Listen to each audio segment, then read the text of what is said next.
Okay, so it's all recording now. So we'll go through the footage. I'll show you some clips of some comparisons as to what you're doing and what it should look like and things like that. And also go through some drills and put some drill footage on here for you to take away. So you said you did your 400 metre time was recently kind of 9 minutes ish or thereabouts. Yeah, it was 8:25, I think. Okay. Was when I'd done some practice in the run up to the event. Yeah. And then 9:18 or something like that when I hadn't swum for a month. Okay. And what are you training for? So I've got Ironman staffs in June. Ah, of course, yes. Okay. How are you feeling about that? Excited. I think it's doable. You've done a half or anything like that before? No, I had my first sprint last weekend. Okay. Right. Which was an eye-opener. It's got me back on the training course. That's Back, sure. kind of motivated you to get stuck into the training. Yeah. More. Well, it's always going to hurt. Yeah. Okay. And what do you think is the main thing which is kind of holding you back in the water? Then, what do you think is your major or your main issue? I think the whole swim process then knackers me out for the remainder of the other two events. If I give it some in the pool, which I need to do to get every single time. Okay, so you feel like it's taking a lot of energy to get through the swim. Certainly anything section. longer than 400. I can do 1500 or about 1500 straight, but it's slow. Yeah. Okay. So would you say you kind of feel like you're running out of breath, kind of feeling a bit anxious in terms of... I can tell my heart rate goes up. Yeah. Breath-wise, as you can see, I don't naturally bilaterally breathe. I normally go to my right. Have started trying to go on my left as well. When I get fatigued, I revert back to the right. Sure. Okay. Well, thanks for doing your bilateral for me. Because I did notice you were doing that. And it's, I dropped into the right halfway down the second, I think. Yeah. Okay. That's interesting, actually.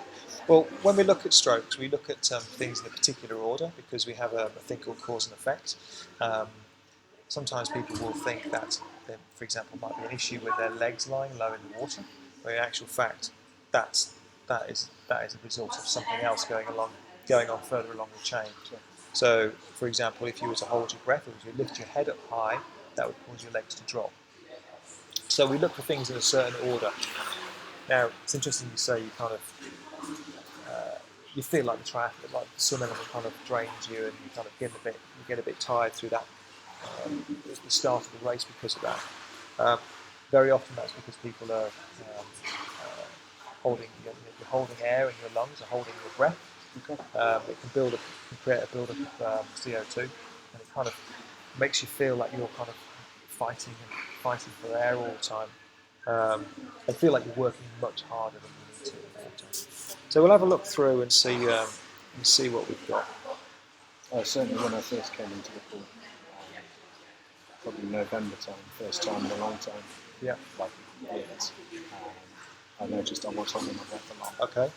So some research quickly led me to that's the first thing to try and improve on. So that was the first thing I tried to work on. I noticed a massive improvement straight away. Do you think you are now?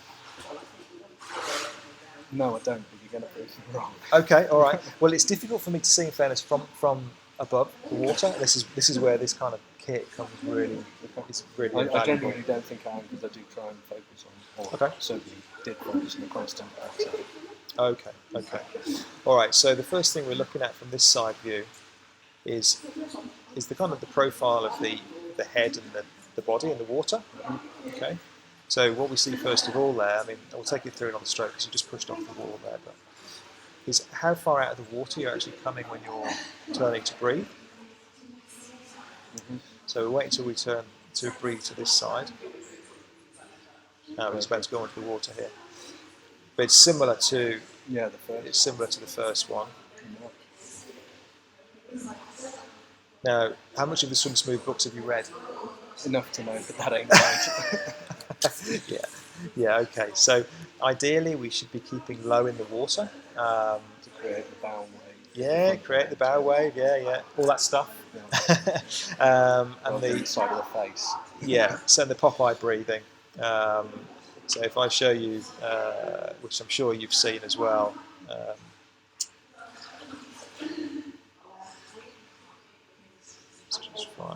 find John Van Hazel. So John Van Hazel's a pretty decent swimmer. He's an Olympian. This is the guy that Mr. Smooth is modelled on. Don't you see the animation, Mr. Smooth? Does he breathe? Well, it's interesting you say that, because if you look at how still his head is, his breathing is almost unnoticeable. What I'm trying to find here is a sideways shot of him above the water. I'm doing very well at finding one here. Let's take it back to the start.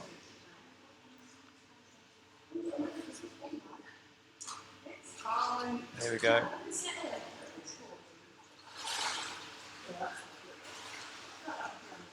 So that's what I'm trying to show you, is that is what we should be doing in the water. So our lead arm should be staying nice and extended, and we should be staying low in the water.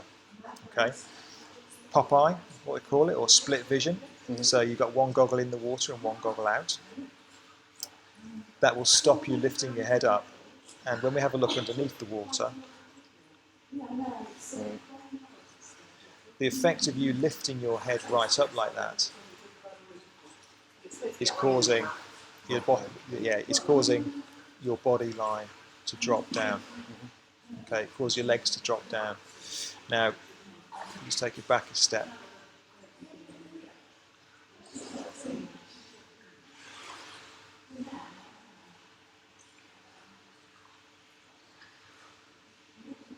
Yeah, I didn't think I was anywhere near as fast.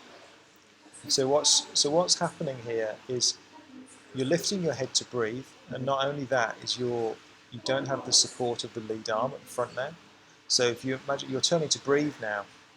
Now this lead arm here is what provides the support and the stability in the front end of the stroke for you to be able to keep your head low. If you don't have that stability, ultimately what's happening is your body is sinking down. You're coming down this way, which of course means because your body's sinking, you've got to lift your head up higher to get the air, which in turn drops the legs. Okay, so first of all, one of the main things we need to sort out with you is what you're doing with your head and your profile in the water. So, and we'll have a look at your breathing on the way back. Okay, so you've taken a breath there. What's this lead arm look? It's come down, it's coming down, it's coming down. You're still breathing. So you're still breathing at that point. When if you look at Jono, his recovering arm is over. His lead arm is still here providing stability. And then the recovering arm is in. So at the moment, what you don't have here is any support at the front end of the stroke. Okay. So you take a breath. Nothing coming out there. There's a little bit coming out your nose, but nothing substantial. There, you're breathing out there. Okay, that's pretty good. Yeah, you're breathing out there.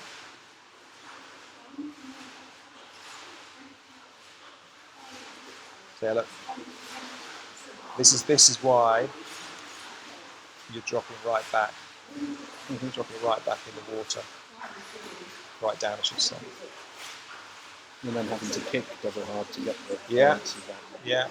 Okay, so it does look like you're breathing out into the water, which is really good. Okay. What you're also doing here is you're looking quite a long way forward. Conscious of that. Okay.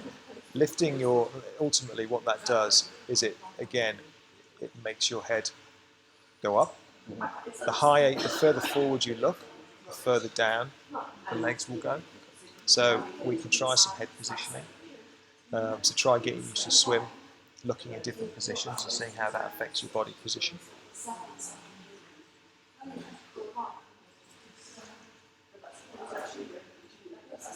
Yeah, okay, so what we'll go from here then is above.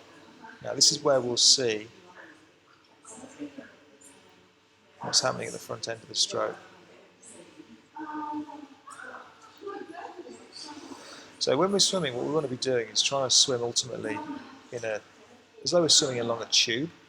So everything is travelling in the same direction. So again, if we use, in fact that was a good shot there. Yeah. We use Jono. If you look at the black line and how straight he is, that's exactly what we want to be trying to achieve. So everything stays within those lines. His legs, his arms. It's pretty neat, isn't it? So with yourself, what we've got here, get rid of these lines.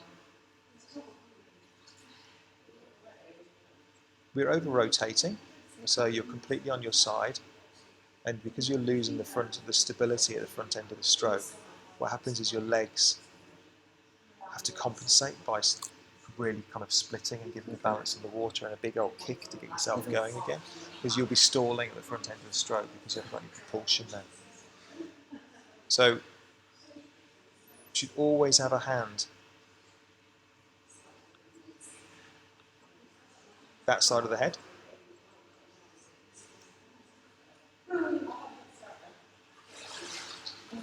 So close. Yeah, it's close. What happens when you breathe? Yeah, it's not me. Yeah. Both your hands back here, so you got nothing at all there. So that's exactly why you're having to.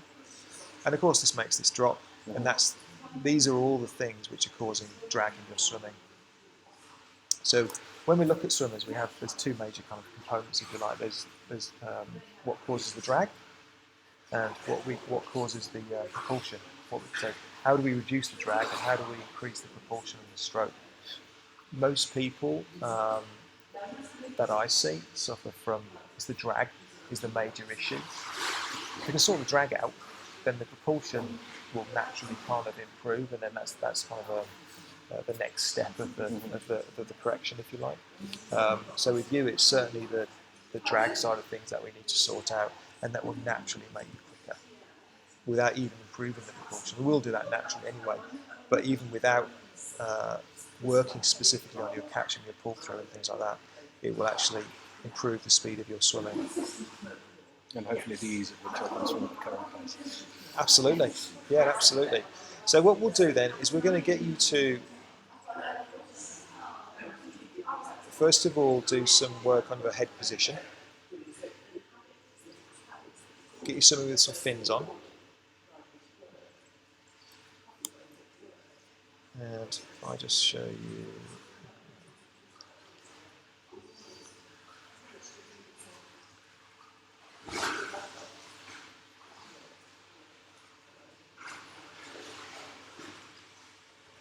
So again, this is the Popeye breathing. So we'll get you to focus on this, keeping your head low in the water, and not lifting your head up so high. You do it with fins on, so it'll give you an extra bit of propulsion. It'll be much easier for you to focus on it. Have you got fins at all? No, I've got some things for you to try there. With the propulsion from the long fins that we use, it allows you the time to think about what you're doing, because you don't have to worry about trying to gain the propulsion from your stroke.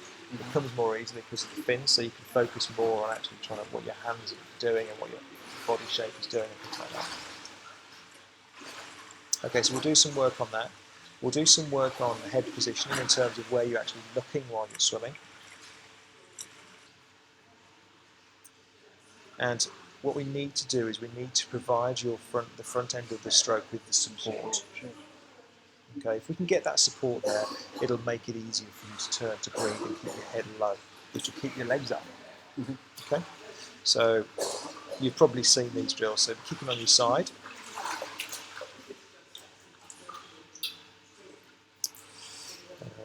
Keep on the side drill.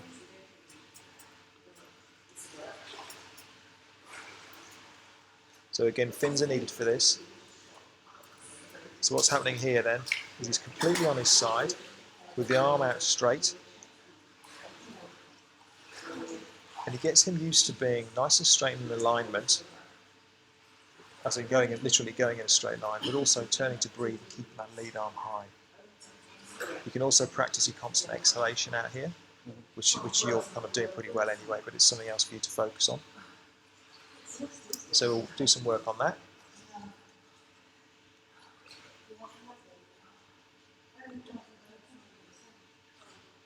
and then we'll progress that onto, press the wrong button, we'll watch on here anyway, onto 616. So it's kicking on the side with it starts to introduce a stroke. And these are all drills designed to get you nice and straight in the water and get that head low, get that lead arm high.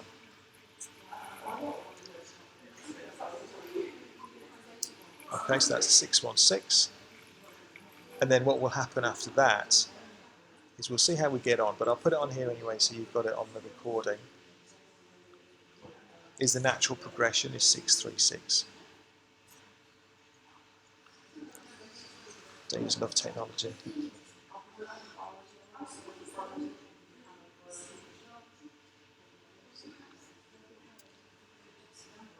Oh, that's not you.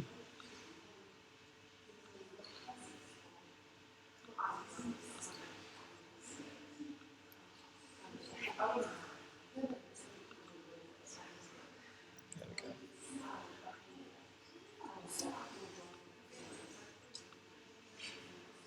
It does have a habit of crashing this software. It's not the best. 636. It doesn't like that, does it? 636. Right, well, let's put it on here.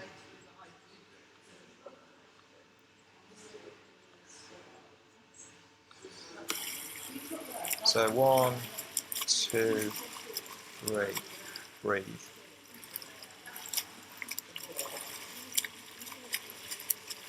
Of course, it gets you to breathe on both sides, and just starts to build up the drills into a full stroke.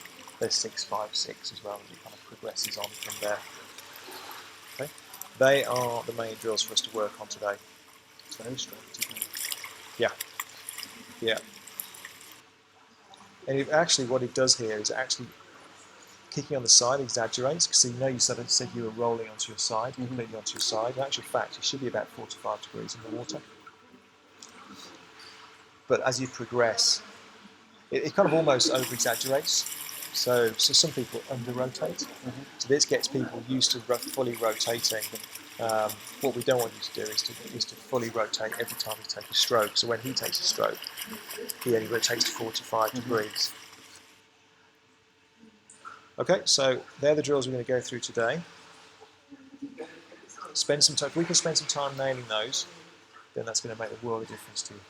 It's going to make the world of difference to you. Okay, so you got any questions or anything for me at this stage? No, I'm in your hands. Okay. The best thing to do with this kind of thing is to work on a handful of drills, go away and practice them to the point where you feel like you're comfortable and there's nothing, you've kind of taken it as far as you can go. You need someone else to look at you again, and then you book back in, and we kind of almost move on to the next stage then. Sure. We keep it simple and we keep it focusing on just a couple of things, otherwise people get overloaded. Yeah. There's too much for you to take on. All right, I will send you through an email with links to the drills. And link to a specific training program for you that you can follow through as well. So you'll get all the stuff you need. Right? So I think that's pretty much it. So if I just stop it there.